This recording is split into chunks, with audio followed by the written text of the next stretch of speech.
बहुत स्वागत है। तमिलनाडु में विजय की प्रचंड जीत के साथ ही मुख्यमंत्री पद की शपथ तक का पूरा जो इनका सफर है वो हम आपको दिखाएंगे कि यहाँ पर गठबंधन हो सकता है। अभी हालांकि ये प्रक्रिया काउंटिंग की जारी है और इसमें इसी बीच एक बड़ी खबर है तमिलनाडु में सरकार बनाने को लेकर। यहाँ पर अभी लेटेस्ट आप देखेंगे तो ऑफिशियल चुनाव आयोग के जो आंकड़े हैं, टीवी के 107 और डीएमके 60, एडीएमके 47 और कांग्रेस 5, पीएमके 4, आईयूएमएल 2 और सीपीआई 2। अब यहाँ पर आप देख पाएंगे ये इसमें 96 सीटों पर विनर हो चुकी है टीवी के तमिलगा, बित्री कजगम और लीडिंग 11 में है, यानी 107 यहाँ पर इनका हो रहा है। और यहाँ पर आप देखेंगे डीएमके यानी 17 सत्ताधारी 56 और 4 लीडिंग 60 यहाँ पर हो रहा है। क्योंकि अब यहाँ पर ये पूरा किस प्रकार से सिस्टम रहेगा, तमिलनाडु विधानसभा चुनाव 2026 का पूरा जो थालापति विजय की सरकार बनने का समीकरण वो आप यहाँ पर देख पाएंगे। 4 मई 2026 के ताजा चुनावी रुझानों के नतीजे से तमिलगा, बित्री कजगम यानी कि टीवी के ने तमिलनाडु की राजनीति में एक ऐतिहासिक शुरुआत की है। दशकों से चले आ रहे डीएमके और एआईएडीएमके के दबदबे को तोड़ते हुए टीवी के राज्य की सबसे बड़ी पार्टी बनकर उभर चुकी है। थालापति विजय की सरकार किस तरह बन सकती है, इसका समीकरण पूरा गणित आपको दिखाते हैं। बहुमत का जो आंकड़ा है, मेजोरिटी 234 सीटें यहाँ पर टोटल विधानसभा में है और जादुई आंकड़ा यानी सरकार बनाने के लिए कम से कम 118 सीटों की आवश्यकता यहाँ पर पड़ेगी।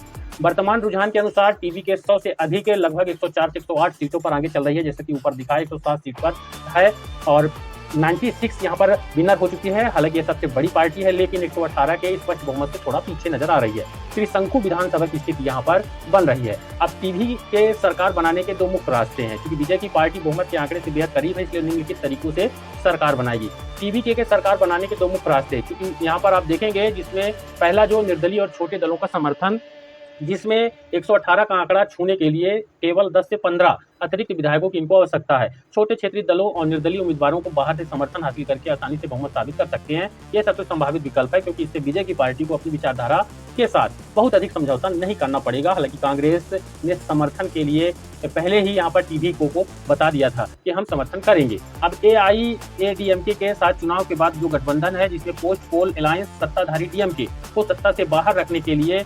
एआईएडीएमके जो दूसरी तीसरी बड़ी पार्टी बनकर उभर रही है, विजय की पार्टी को समर्थन देने का फैसला कर सकती है। हालांकि दोनों पार्टियों ने चुनाव अलग अलग लड़ा था, लेकिन डीएमके को रोकने के लिए एक मजबूत एंटी डीएमके के जो मोर्चा बनाने के उद्देश्य से चुनाव के बाद हाथ मिला सकते हैं।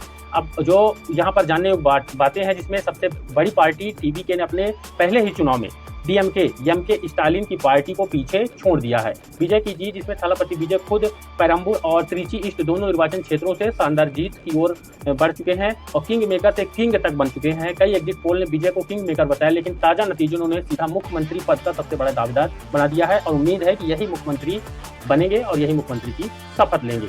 तो ये बड़ी जीत है थालापति विजय की। वीडियो को लाइक और शेयर करके हमारे चैनल पर नए सब्सक्राइब करें।